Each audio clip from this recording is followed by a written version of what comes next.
Araw ng anibersaryo, biglang sinabi sa akin ng girlfriend ko na gusto niyang magkaanak para sa kanyang unang pag-ibig na may malubhang sakit. Dahil dito, nauwi kami sa isang matinding pagtatalo. Sabi ng doktor, palala na ng palala ang kondisyon niya. Kung hindi pa raw siya magkakaanak ngayon, baka huli na ang lahat. Tsaka, sa IVF lang naman. Nangako na ako sa'yo na walang mangyayari sa amin. Tulong lang naman ito. Ano ba talaga ang kinaiinisan mo? Mahigpit kong hawak sa aking palad ang engagement ring. Ang hapdi at sakit ng dibdib ko. Hindi ko maintindihan kung paano ang sarili kong girlfriend kayang magsalita na parang walang pakialam ng ganito kaibang na bagay. Zuning, 7 taon na tayo. Malapit na tayong ikasal. Hindi mo man lang ba ako inisip? Anong mukha ang ihaharap ko sa mga tao dahil sa'yo? Pinigilan ko ang kahihiyang nararamdaman ko. Pero ang pamumuti ng mga buko ng daliri ko sa higpit ng pagkuyom ay nagpapakita ng sakit na nasa loob ko. Pero galit na tumayo si Tang Zuning at dinuro niya ako sabay sigaw. Ang inaatupag mo lang yung pride mo bilang lalaki. Ni minsan, hindi mo ako inisip. Tinumba ni Tang Zuning ang mesa. Kumalat sa sahig ang lumamig na steak. Biglang tumunog ang cellphone sa ibabaw ng mesa. Napatingin ako rito. Malinaw na nakasulat sa screen, mahal na Tang Zuning. Nakita niya rin, syempre. Natataranta niyang inagaw ang cellphone. At agad na pinindot ang silent button. Tinitigan ko siya. Umaasa akong magpapaliwanag si Tang Zuning. Kahit kasinungalingan lang. Pero nagmamadaling lumabas si Tang Zuning at padabog na isinara ang pinto. Hindi ako uuwi ngayong gabi. Huwag mo na akong hintayin. Walang kahit anong paliwanag na iniwan si Tang Zuning. Dahil dito, hindi ko maiwasang isipin ang pinagsamahan namin mula pa noong kolehiyo hanggang sa nagtatrabaho na kami. Ang pinakamadalas na iniiwan sa akin ni Tang Shuining ay ang walang awang likod niya habang papalayo. Noong college, si Tang Shuining ang campus queen. At higit pa roon, isa siyang napakagandang babae na mailap at tila nagyayelo. Hindi man lang niya ako tinitingnan. Pero dahil sa isang di inaasahang pagkakataon, isang napakagandang babae tulad ni Tang Shuining ay bigla na lang nagtapat sa akin. At ganoon na lang, bigla kaming naging kami nang hindi ko maintindihan. Alam kong marahil may mga aksidenteng nangyari. Pero nag-aral ako ng mabuti. Nagsikap na iangat ang sarili ko. Para lang maging karapat-dapat kay Tang Shuining. Ang pagmamahal ko ay puno ng pagpapakumbaba. Puno ng pag-iingat. Halos ibinuhos ko na ang lahat ng pag-aalaga kay Tang Shuining. Para lang masakliyan ng kanyang mga matatamis na salita paminsan-minsan. Sa lahat ng mga taon na ito, akala ko sa wakas ay natabla na rin si Tang Shuining. Pero hindi ko inaasahan na ganito pa rin siya kalamag. Tinitingnan ko ang mesa na puno ng masasarap na pagkain. Pero inis lang ang nararamdaman ko. Pumunta ako sa balkonahe at nagsindi ng sigarilyo. At doon ko nakita na hindi pa pala umaalis si Tang Shuining. Nakatayo siya sa labas ng gate ng Villa, Palingalinga, na parang may hinihintay na sasakyan. Ahwe, kailangan mong magpakatatag, ha? Papunta na ako ngayon dyan sa ospital. Anong pakialam ko kung pumayag si Shuyan o hindi? At risk ko to, ako ang magpapas siya. Sino ba siya sa akala niya? Isang pribadong sasakyan ang huminto sa gate, at nagmamadaling sumakay si Tang Shuining.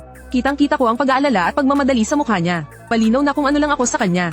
Ang lahat ng kahihiyan at pagtitimping tiniis ko sa loob ng maraming taon ay biglang bumuhos. Tiningnan ko ang sawi at bigo kong sarili sa salamin. Sa lahat ng mga taon na ito, naging matagumpay ako sa career.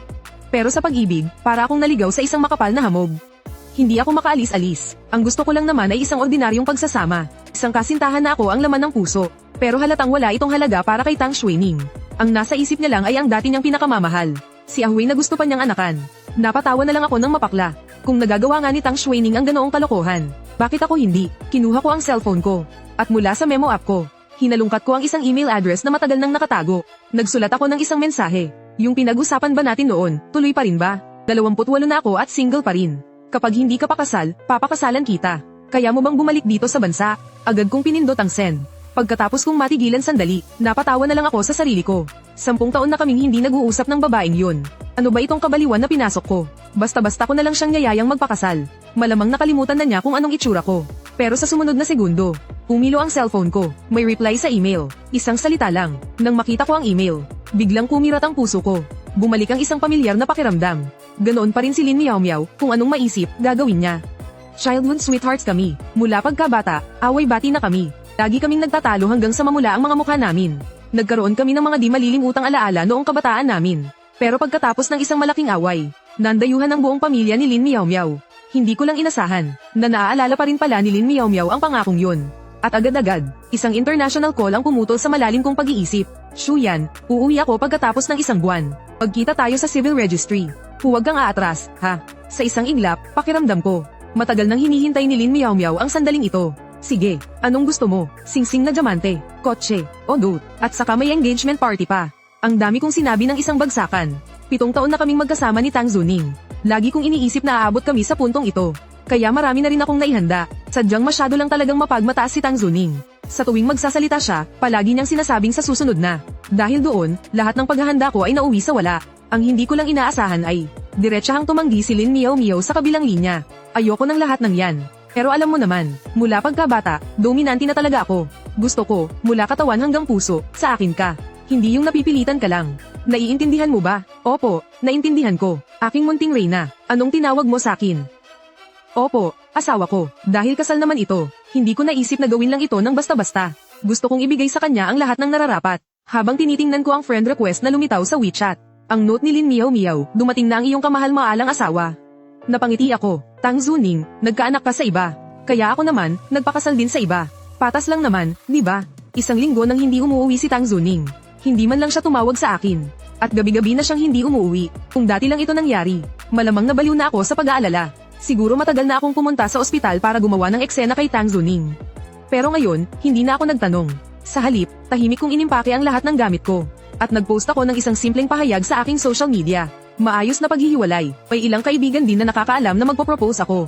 Kaya sunod-sunod silang nagtanong sa akin. Di ba nabili mo na yung singsing? Bakit ka biglang nag-post niyan? Hindi na ba kayo magpapakasal?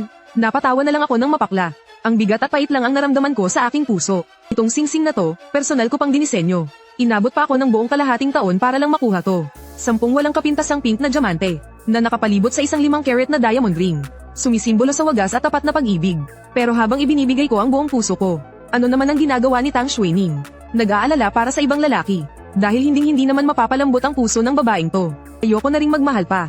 Noong gabi, sa dinner kasama ang mga kaibigan ko, naging prank na ako sa kanila. Tuloy pa rin ang kasal. Pero hindi na si Tang Xuening ang magiging bride. Sandaling natahimik ang lahat sa hapagkainan. Pero agad itong natabunan ng tawanan ng mga kaibigan ko.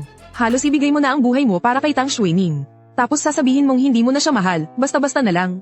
Sinong maniniwala dyan? Sa loob ng maraming taon, ilang beses ka na bang uminom mag-isa sa sama ng loob? Pero isang salita lang mula kay Tang Xuening, ayos ka na ulit. Hindi ako tumutol. Alam kong mas mabisang patunay ang gawa kaysa sa salita. Darating din ang araw, malalaman ng mga kaibigan ko na seryoso ako ngayon. Pag-uwi ko sa bahay, napansin kong nakabukas ang ilaw. Umuwi na pala si Tang Xuening. Kitang-kita ang maitim na bilog sa ilalim ng mga mata niya. At mukha siyang pagod na pagod nang walang make-up. Si Tang Xuening ay isang taong napakaalaga sa itsura. Palagi niyang inaayos ng mabuti at malinis ang sarili niya. Bihira ko siyang makita sa ganito kagulong estado. Nang lumapit ako, naamoy ko ang matapang na amoy ng disinfectant. Malinaw na galing siya sa ospital, walang tulog at pahinga sa pagbabantay. Nang makita niya ako, walang ni isang paliwanag si Tang Xuening. Sa halip, siya pa ang may ganang magalit at magtanong. Saan ka galing? Hindi mo sinasagot ang telepono. Ang galing mo na, ha? Halos matawa ako sa inis. Ito na naman tayo. Sa tuwing nakukonsensya si Tang Xuening, hahanap siya ng problemang isisisi sa akin. Para ipasa sa akin ang lahat ng kasalanan. Inaasahan niyang magmamadali akong magpaliwanag at humingi ng tawad. Pero sa pagkakataong ito, kalmado ko lang siyang tinitingnan, si Tang Xuening. May naramdaman ka ba si Tang Xuening? Tila nagbago ang taong nasa harapan niya. Pero hindi niya masabi kung ano ang nagbago. Pero wala siyang oras para isipin ang ibang bagay ngayon. May mas importante pa siyang kailangang gawin. Kaya kumunat ang noo niya at nagsalita, naging direkta ang sagot ko. Kaka-opera lang ni Ahui nitong mga nakaraang araw. Napakahina ng katawan niya. Nagpa siya akong tulungan siyang lumipat sa VIP ward. Sige, natigilan si Tang Xuening. Hindi niya inasahan na magiging ganito kadali. Akala niya kailangan niya pa akong bulahin tulad ng dati. Mag-aksaya ng oras para suyuin ako. Ang VIP ward ay 30,000 piso bawat araw. Sa tingin mo, ayos lang ba? Oo naman, ni hindi ko man lang inangat ang ulo ko. Pumayag ako kagad, dahil ang iniisip ko ay, hindi naman sila kasal. Pera niya ang gagastusin ni Tang Xuening. Wala akong pakialam doon. Nagtatrabaho si Tang Xuening bilang receptionist sa isang maliit na kumpanya. Kumikita ng 4 hanggang 5,000 bawat buwan. Pero ako ang sumasagot sa lahat ng pang-araw-araw na gastos niya. Kaya mayroon siyang kaunting ipon. Kahit na hindi ko alam kung ilang araw niyang kayang bayaran. Ang VIP ward. Huling naramdaman ni Tang Xuening ang kakaibang pakiramdam na iyon. Nagmamadali siyang tulungan si Lin Jiewi na makalipat ng kwarto. Wala talaga siyang panahon para mag-isip pa ng husto. Lumipas ang 1 pang linggo. Gaya ng napag-usapan, pumunta ako sa ospital. At si Tang Xuening naman ay kabisadong-kabisado ang daan papunta sa kwarto ng may sakit. Si Lin Jiewi na nasa kama ay nanonood pa ng TV. Nang makita si Tang Xuening, biglang namilipit sa sakit ang mukha niya at nagsimulang dumaing ng malakas. Xuening, ang sakit-sakit ng pakiramdam ko. Agad na sumugod si Tang Xuening palapit sa kanya. Di ba sinabi kong humiga ka lang at magpahinga? Bakit ka na naman bumangon? Paggising ko kaninang umaga, wala ka. Hindi ako mapakali. Wala na akong ganang kumain ng kahit ano. Napabuntong hininga si Tang Xuening. Walang magawa kundi kunin ng malumanay ang baunan. At sinubuan niya ito ng dahan-dahan. Hay nako, paano ka na lang kapag wala ako? Kung hindi kita ay upgrade sa VIP. Paano ako mapapanatag? Magkadikit na magkadikit sila, nag-uusap na parang walang ibang tao sa paligid. Para silang isang bagong kasal na mag-asawa. At ako, nakatayo lang sa may pintuan. Tahimik na nanunood, hindi umiimik, hanggang sa dumating ang doktor kasama ang mga staff at bahagya akong tinabig. Excuse me po, huwag po sanang hamarang sa daan ang hindi naman kasama. Doon lang nagangat ng tingin si Tang Shuining. Napagtanto niyang nakatayo pa pala sa pinto ang boyfriend niya. Bigla siyang nailang, at dali-daling tumayo. Napagtanto niyang nakatayo pa pala sa pinto ang boyfriend niya. Bigla siyang napatayo sa hiya. Pero wala akong sinabi. Magalang pa nga akong tumabi para magbigay daan. Siguro ay nagtaka si Tang Shuining sa pananahimik ko. Ngunit biglang may humigpit sa manggas ng damit niya. Halos magmakaawa si Lin Jiewi habang hinihila siya at sinasabing masakit daw ang tiyan niya. Kaya't isinantabi na lang ito ni Tang Shuining. Siguro sa wakas, natuto na akong umintindi. Mabuti na rin siguro yun. Tila noon lang ako nakita ni Lin Jiewi. Tumango siya sa akin na parang nagpapasalamat. Mr. Shu, maraming salamat sa mga nagdaang taon, hindi lang sa pag-aalaga mo kay Shuining para sa akin, kundi pati na rin sa pag-upgrade mo sa VIP room ko. Talagang salamat sa iyo. May patama at pang-iinis sa mga salita ni Lin Jiewi. Alam na alam niyang girlfriend ko si Tang Shuining. Pero sinasabi pa niyang inalagaan mo para sa akin. Ngunit tahimik lang akong nakikinig. Walang sinasabi ni isang salita. Alam mo naman siguro, naging napaka-espesyal ng relasyon namin ni Shuining noong college. Isa siyang babaeng may puso at paninindigan. Kaya naman ganito ang pagtulong niya sa akin. Sana maintindihan mo. Maintindihan. Syempre, naiintindihan ko. Ikakasal na rin naman ako sa iba. Kaya natural lang na wala na akong pakialam sa mga bagay tungkol kay Tang Shuining. Nang makita ni Lin Jiewi na parang ang dali kong kausap, hindi niya maiwasang itaas ang kanyang kilay. At buong lakas ng loob na nagsimulang magyabang. Kaka-opera ko lang nitong mga nakaraang araw. Hirap akong kumilos. Mabuti na lang at si Shuining ang abalang-abala sa pag-aalaga sa akin. Hindi lang niya ako pinupunasan. Pinagluluto pa niya ako ng sabaw. Araw-araw, umiiyak siya kapag nakikitang nahihirapan ako. Mr. Shu, ang bait at maalaga pala talaga ng girlfriend mo. Ang marinig ko ang ganitong pang-aasar ni Lin Jiewi. Hindi ko na talaga napigilan. Kinuyam ko ang aking kamao sa harap nilang. Lahat, ganyan na siya kalakas ang loob. Sinong nakakaalam kung ano pa ang ginagawa nila ng patago? Pakiramdam ko, tinutubuan na ako ng sungay sa ulo. Biglang namutla ang mukha ni Tang Shuining. At nagmamadali siyang nagpaliwanag. Nagbibiro lang si Ahui. Huwag mong seryosohin. Ganyan lang talaga siyang tao. Mahilig lang talaga siyang makipagbiruan sa iba. Siyempre, sa puso ko, sayo ako kampi. Sabi ni Tang Shuining habang tumatalikod. Hindi ko alam kung ano ang pinagkakaabalahan niya sa kanyang mga kamay. 7 taon kaming magkasama. Isang tingin pa lang, alam ko na kung nagsisinungaling siya. Kasi kapag nagsisinungaling siya, kung ano-ano na lang ang ginagawa niya. Huwag ka nang tumayo tayo dyan. Bayaran na natin yung kwarto sa VIP. Gaya ng inaasahan, pagkatapos ng lahat ng sinabi niya. Tingin lang pala sa akin ni Tang Shuining ay isang gatasan. Ang gusto lang niya ay ako ang magbayad. Kung talagang may puwang ako sa puso niya, bakit niya hahayaang mapahiya ako ng ganito? Pero wala na akong pakialam. Dahil noong sinabi ni Tang Shuining, sa sandaling ipinanganak niya ang anak ni Lin Jiewi. Tapos na kami. Tiningnan ako ni Tang Shuining na may pilit ng ngiti. Walang pag-aalinlangan niyang ginamit ang card. Kahit na hindi niya alam na iyon ang salary card na galing din mismo sa kanya. Sumunod ay ang paglipat ng kwarto sa ospital. Palaging nasa tabi ni Lin Jiewi si Tang Shuining. Hanggang sa siya ay humiga, nagdala ang mga medical staff ng pagkain para sa VIP room. Kumain lang ng 2 subo si Lin Jiewi at pagkatapos ay ibinaba na niya ito. Una niya akong sinulyapan na may pang-aasar. At pagkatapos ay garalgal ang boses na nagsalita kay Tang Shuining. Shuining, naalala ko noong nagsisimula pa lang tayo. Yung nilagang buto ng baka na personal mong niluto para sa akin. Hindi ko alam kung sa buhay na to ay matitikman ko pa ba ulit yun. Katatapos niya lang magsalita, kumunat agad ang noo ni Tang Shuining. At hinawakan ang kamay nito. Ano ka ba, kung ano-ano ang pinagsasabi mo? Basta't gusto mong kumain. Uuwi ako ngayon din para ipagluto ka. Hindi lang ikaw ang makakatikim. Pati ang anak mo sa hinaharap, makakatikim din. Baka sa akin na magtatapos ang lahi ng pamilyang Lin. Naghihintay pa naman si mama na magkaroon ng apo. Kasalanan ko ang lahat dahil wala akong silbi. Pagkasabi niyon, napahawak siya sa kanyang ulo at humagulgol. Niyakap naman siya ni Tang Shuining. At marahang inalo, nang makita niyang nakatayo pa rin ako sa silid. Malamig ang mukha ni Tang Shuining na nagutos, anong ginagawa mo pa riyan? Bilisan mo, pumunta ka sa supermarket at bumili ng beef tenderloin. Uuwi ako mamaya para magluto ng sopas. Bahagya akong natawa, ginamit ako, at pagkatapos ay itatapon na lang.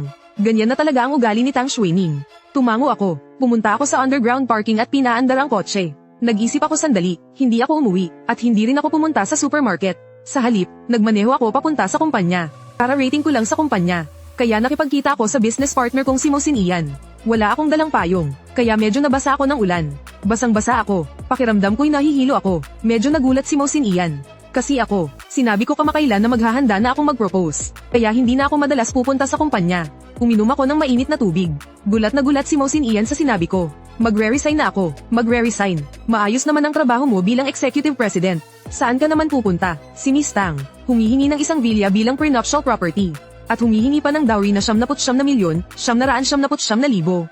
Kung magre-resign ka ngayon, kaya mo pa ba siyang buhayin?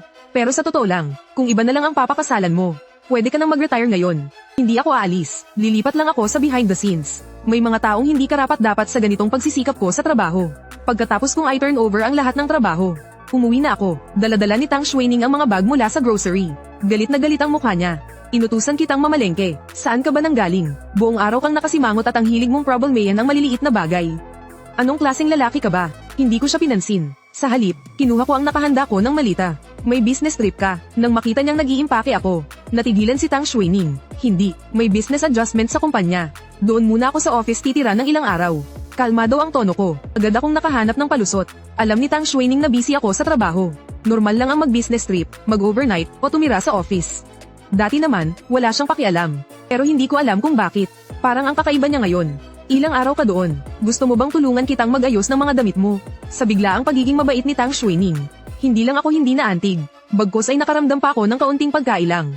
Pero bago pa man ako makahanap ng dahilan para umiwas, may sinagot ng tawag si Tang Shuining. Nakinig siya ng sandali, at nakakunot noong binuksan ang speakerphone. President Shu, ako po ito, si Lin Jiewi, nandito po ako sa ospital ngayon. Napakasama po ng kondisyon ko. Pasensya na po kung may nasabi man akong di maganda. Sana po huwag ninyong dibdibin. Kaya lang, kasasabi lang po ng doktor, na bumagsak na naman ang mga vital sign ko. Alam ko, medyo kalokohan itong tungkol sa pagkakaroon namin ng anak ni Shuining. Pero sa pamamagitan lang naman ng test tube namin gagawin. Talagang wala kaming gagawing iba. Nakikiusap po ako sa inyo. Nakakaawa ang tono ni Lin Jiewi. Garalgal ang boses niya. Pero kanina lang, noong nasa ospital ako, bakit hindi ito sinabi ni Lin Jiewi ng harapan? Di ba para lang maawa sa kanya si Tang Shuining? At bumalik agad sa ospital. Kung hindi ko lang nakita ang mapang asar na pagmumukha ni Lin Jiewi. Baka naawa pa talaga ako sa kanya. Kaya lang, tinatamad na akong makipagplastikan sa dalawang to. Kaya mahina lang akong nagsabi ng at bumalik na sa kwarto para ipagpatuloy ang pag-iimpake. Pagkatapos kong mag-impake at lumabas ulit, nakita kong hindi pa pala umalis si Tang Shuining. Sa halip, madilim ang mukha niya. At masama ang tingin sa akin. Tumawag na ang mahal mong asawa. Galit na tumingin sa akin si Tang Shuining. Na para bang naghihintay ng paliwanag mula sa akin. Ito ang unang beses na nakita ko. Si Tang Shuining na ganitong hindi kalmado, kundi gulong-gulo ang isip. Sa totoo lang, sa narating kong posisyon ngayon, wala pa akong 30 ay naging executive president na ako. Kahit saan ako magpunta, mabenta ako. Hindi kakaunti ang mga babaeng naghahabol sa akin. May mga babae pang ang sobrang nanguhumaling. Sinusundan ako hanggang sa tapat ng bahay para magtapat. Hindi ako tinatantanan. Noong mga panahong iyon, gusto kong magpaliwanag. Pero sa loob-loob ko, may kaunti pa ring pag-asa. Gusto kong malaman kung magseselos ba si Tang Shuining. Kung magagalit ba siya. Pero ang tanging sinabi lang ni Tang Shuining ay, huwag kang hamarang sa pinto, naiistorbo mo ang tulog ko.